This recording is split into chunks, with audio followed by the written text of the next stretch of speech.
And welcome back to Mornings on the Hill. I'm Gabriella Peniston. And I'm Anton Cox. We've got an additional half hour with you this week, so let's jump right back in. One of Syracuse University's top programs is making expansive moves. Our Victoria Daly joins us live to talk about Whitman and their latest launch. Good morning, Victoria. Hey guys, good morning. Just last week, Syracuse University's Whitman School of Management launched its Orange Business Angel Network. This student-led program provides hands-on experience for students as it puts them at the forefront of the investment world.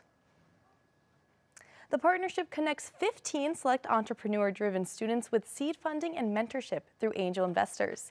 These students will get the opportunity to conduct professional-level due diligence with actual startup companies, set up pitch events, facilitate conversations between investors and entrepreneurs, all while getting college credit. This program isn't new to colleges, though. Over 40 universities employ angel investor programs. Yet Whitman's hoping their hands-on approach of throwing their students straight into the real-world work will set them apart. Whitman is already accepting applications for all 3 positions. So for students, undergraduate and graduate students who are interested should apply if they have the prereqs that accredited with the program. Also, investors associated with the university's connections are encouraged to apply to become founding members of the angel investors. And lastly, Syracuse-affiliated startups seeking seed funding should apply if they wish to be considered for the entrepreneur group. So the end goal for Whitman is to become a top 25 undergraduate business school by 2030, part of their Transformation 2030 plan, which is focusing on enhancing the student experiment through strengthening classroom learning, career outcomes, and alumni connections. The Orange Business Angel Network is one step in this transformative direction, and the program is set to begin in 2026. For Mornings on the Hill, I'm Victoria Daly. Back to you guys. Thank you, Victoria. It was a big fundraising year for one club specifically on campus. Our Troy John has more on a record-breaking amount raised for a local Central New York charity.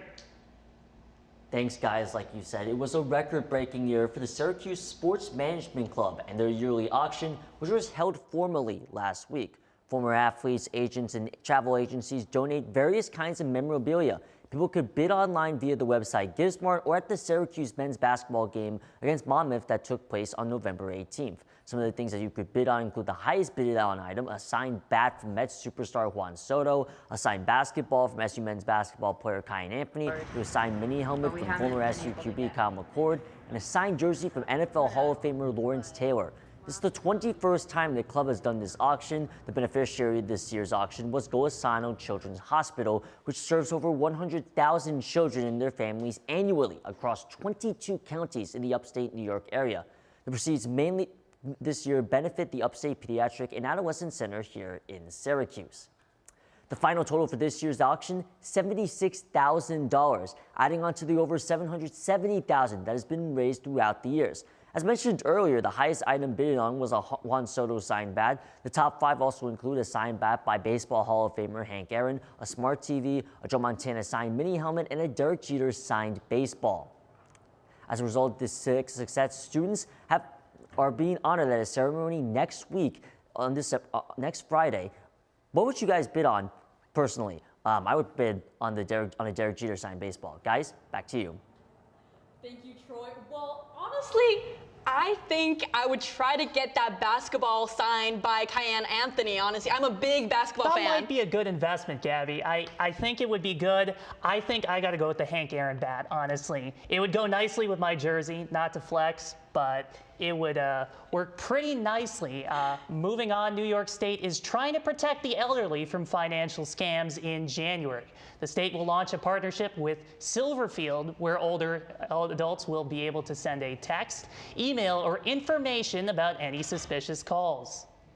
Now, with this, they will be able to get advice on whether or not the call is a scam. The hope is that the new program will put a stop to these increasing numbers of scams. Now, coming up on Mornings on the Hill, we'll have another check of your Wednesday morning weather with Madison. And how a Central New York vegetarian, or pardon me, a veterinarian, is making an impact in her community. We'll be right back.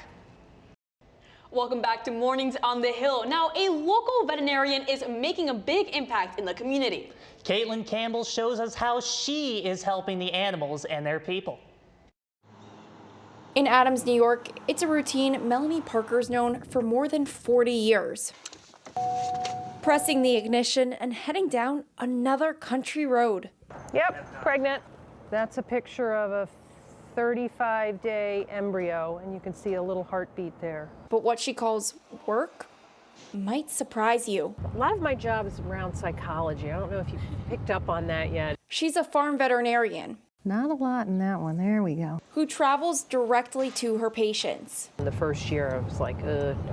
I like farm animal practice. You get to work with your clients more. The first stop of the day is at the Gerke family farm. She's ready, sleeves up. Don't want to get too dirty yet. Straight to work. Oh, there's a cutie cat. She's knowledgeable, she cares, she's an owner-operator as well, so she has a lot of empathy for what you're going through. And she'll drop what she's doing, she'll come right down for one cow, one issue, and really give it the attention it deserves. Melanie's an expert in all things cattle, and she knows just how to give serendipity here an ultrasound. She's open, follicle and CL on the left. In just an hour, one check is down, but the day not even close to over. Melanie gets to rinse, repeat, clean, Everywhere. and do it all again at every farm she goes to. All right, here are my girls. According to the U.S. Department of Agriculture, farmland has decreased by 20 million acres since 2017, leaving people like Melanie traveling up to 500 miles per week just to treat animals like these. I keep track of my mileage just to see where I'm at, and I'm already at 4,100 miles in my car. I just bought it. These days, traveling vets like Melanie are hard to come by. The days are long, and fewer vets are willing to make the drive. 1960s, 50-60% of the population would have been involved in agriculture in one shape or another. And today, essentially, it's about 2% of the population. Stephen Holmes, a dairy farm consultant, says with fewer farms, fewer people enter this field. There aren't as many of them today because we don't have as many farms as we used to. But that doesn't stop her from building bonds that go beyond the barn. I feel like a little, like a grandmother type for her. In Bryn Richmond's barn, Melanie is more than just a vet. She's become like family. She will be here in the drop of a hat and have no questions asked, no matter what, she will be here. And Bryn knows without Melanie, most days would be pretty much impossible. If one of my horses goes down in the pasture, I can't get them in a trailer to take them somewhere, so I'm going to have somebody come to me. If there is no traveling vets, I'm in some serious trouble. And unfortunately, Just like that, she's back on the road. I think we all have, days where we go, I really want to do that. But I would say on the whole, it's been a great career and I don't regret anything. Because she knows every mile she travels is worth it. She's pregnant. There's the fetus right there. In Adams, New York, Caitlin Campbell, NCC News. Thank you so much, Caitlin. Now, Anton, you know who else needs a vet? Dogs. So as dog owners know, a man's best friend often has a mind of its own. Mornings on the Hill correspondent James Wildhack found one central New York woman who can help with a firm hand and a tasty treat. Yeah, thank you for waving. You wave again? Thank you. Under a green roof in Cicero lives a safe haven for dogs that Danielle Bassiano has been running for over 15 years. Bassiano's training philosophy starts with looking past physical signs and understanding that dogs, like humans, express emotions differently. We tend to look at the outward presentation, so a dog that is barking, for example, we might think, oh, that dog is aggressive or mean or a bad dog, and that just might be a dog who's feeling very uncomfortable and is doing the best they can to cope with the environment. Danielle and her team offer in-house training solutions as well as group socialization services here at their facility. While there are no legal requirements needed to be a dog trainer, Bassiano holds her and her staff to a higher standard. But we hold all of our trainers to a higher standard, and so we have a couple certifications that we require everybody to have, and it's usually independent entities that test and certify, and it requires a lot of previous education and previous experience to get there. For Bassiano, even after 20 years, the reason behind her continued commitment to care is one of passion. Because they need the help. We are, as humans, are able to advocate for ourselves verbally, and dogs and cats are not able to do that, and they're often misunderstood. Danielle herself is the proud owner of 2 German Shepherds, London and Cass. And yes, don't worry, they help their mom out with classes all the time. With NCC News, I'm James Wildhack. Well, here in Syracuse, New York, it's starting to get very, very chilly, especially in those mornings. It is really cold, and I'm glad we didn't send her outside. Madison Diaz is in studio with your full weather forecast. Hey guys, yeah, I am very, very, very thankful right now to be inside. So it is currently 27 degrees out, as you can see, and it feels like 25. There's also a slight wind chill out there, 4 miles per hour. And now we've had snow starting to come in. And with these cold weathers, we're seeing a lot of ice on the ground. So you have to be careful out there. Now, looking forward to tomorrow, there is a Arctic front coming in. While we did get a reprieve of that cold weather today, that snow today, we're gonna see it come in tomorrow and through the weekend. So it's gonna start just below 30 degrees. It's gonna progressively drop throughout the day. And now if we can look forward to the weekend, we're gonna have another reprieve from that snow. Friday, it's gonna be mostly sunny, just below 30 degrees again. But then that snow is gonna come right back in. Through the weekend, we're gonna see a few inches coming in. So when it's overnight, you gotta be careful in the morning. The snow plows are not always getting to the roads quite in time.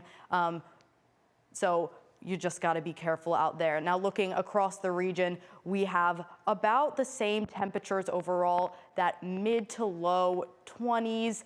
Buffalo, actually the highest over there with 30 degrees. And we're gonna see these temperatures continue to drop as the holiday season moves on in. Now that's all that I have for you. Back to you guys. Thanks, Madison. The 2028 presidential primary may move to Super Tuesday. The bill is planned to be introduced tomorrow by New York State Senator James Skoufis. New York won't be one of the first states, but because of New York's size, it may reshape the presidential primaries from previous cycles. Now, coming up on Mornings on the Hill, our sports experts do a deep dive on a roundtable panel. It's going to be a little bit of around the horn, so stick around for detailed analysis on the most hot button topics. Come up, stay tuned.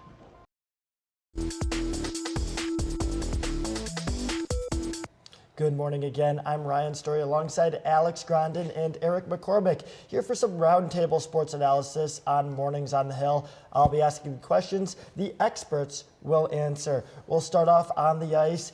Alex, Eric, 2014 was the last time NHL players were able to play in the Olympics. This winter in Milan, they will return. How important is it that their performance now, both their teams and their nation, is good? Alex? Yeah, no, absolutely. I looked at 3 guys. Jake Ottinger, we got Connor Hellebuck, and Jeremy Swayman. These are the 3 guys for the U.S. team. Now, they all of them featured in the Four Nations face-off, but the reality is Casey DeSmith for the Stars right now has taken over Jake Ottinger's position. So if he's going to want to go ahead and make the U.S. team, he's got to step up big. Casey DeSmith is now 2nd in the league in save percentage, and he's leading the league in goals against average. So it's really important that they really focus on playing good for their teams, but especially they kind of got that lingering thing in the back of their mind that, hey, the Olympics is coming up and we want to play for our nation. Yeah, absolutely, Alex.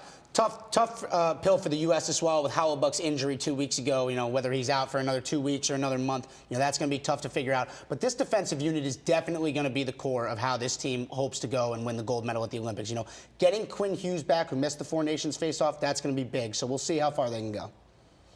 Moving off the rink and back into the octagon, the UFC is wrapping up its streaming contract with ESPN after Saturday.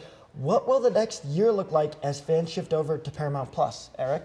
Well, Ryan, in 2025, the UFC has some big plans started. We're going to be looking at potentially the greatest women's fight of all time as GOAT Amanda Nunes comes back to face current champion Kayla Harrison. We've also got some big fights such as Alexander Volkanovski looking for his retirement fight down in Sydney. And all around, it's going to be a big year for UFC fans, and they can look excited as to not have to try and illegally stream them anymore, as you can just watch them all with a Paramount Plus subscription, no more $80. Yeah, no, absolutely. I mean, one thing I'm thinking about is what's happening at the White House. I mean, thinking about that fight, we got that Pimblett-Gaethje fight coming up. If Gaethje goes ahead and wins that, we might see the American featured in that White House fight, potentially against Topuria. So it'll be an interesting fight to see. Well said. And after Syracuse men's basketball's impressive upset of ranked Tennessee last night, do you think this Orange squad has the ability to make the NCAA tournament, Alex? I absolutely do, but I think this team, they got 23 games left in the season. If they can pull off 17, maybe 16 wins, then I think they have a chance to go ahead and make the playoffs. But look, they got a couple of ranked opponents coming up. They got that home-and-home split against UNC, and they got Duke and Louisville. So, hey, if they can get 2 or 3 wins out of those ranked opponents and pick up some wins along the road, I think they'll make the playoffs. Yeah, I'm just going to go out and I'm going to say I think they can and will make the tournament. We saw yesterday, huge win against Tennessee in a must-win ranked matchup. And, you know, no Donnie Freeman. We saw Sadiq White step up, William Kyle dominant, 4 blocks down in the paint, including the game-winning free throw, as much as ugly as it might have looked. You know, this team, they're athletic, they're built to win, they got great defense. If they can get that offense figured out, I think they might be looking at a potential Sweet 16 run, maybe even deeper. Well said yet again, Alex Grandin, Eric McCormick. Thank you so much for your insight today. That's all we have for our roundtable sports discussion. Up next on Mornings on the Hill, we say goodbye for the year coming up after the break. The story of MOTH? The story of MOTH? I don't like this question. What kind of question is that? The story of MOTH? Like, actually, stop. What does that mean? Am I supposed to look at the camera? To me, the story of MOTH is just this, like, family of all these sleep-deprived students coming together. Mostly seniors, some sophomores. You know, they probably don't want to be here when they wake up. I typically get out of bed 5:30 in the morning. 6 a.m.-ish. 6 a.m. 6:30 on average. 6:45. I think my favorite MOTH memory is just in the control room and being separated from everything that goes on during the show. So I love how supportive everyone is of each other. Just making all my TikToks with Copeland. Doing entertainment stuff. That would be my favorite part. I went on my slice and saw there was 4 open seats, so I was like, look, Copeland, let me tell you. I think I need this class, and I think you should want me in this class. And he was like, you know what, let's do it. When I'm in here, I really feel like I'm working back in my newsroom days. I wake up for this class at 5:45, and then I probably snooze my alarm until 6:30. Today, I woke up at 4:30 because I was so nervous. All I really have to do is take a shower and do my hair. Don't gotta do any makeup or anything like that. It's a little bit easier for me. My mornings and a lot of the other women mornings are a lot earlier than everybody else's because we have to, wake up to this. Anytime between 6 and 7. Well, honestly, that was such a cute video. Thank you, Luke, for that. But it has been such an amazing experience being here in MOTH this semester. We've been, I've made so many friends. I've had so many different experiences. And I do appreciate everyone who works on this show with us. It has been an incredible experience. Gave me the opportunity to wear this pink jacket several times. Yeah. We matched. We were the fun anchor group today, I think. Not to take all the credit.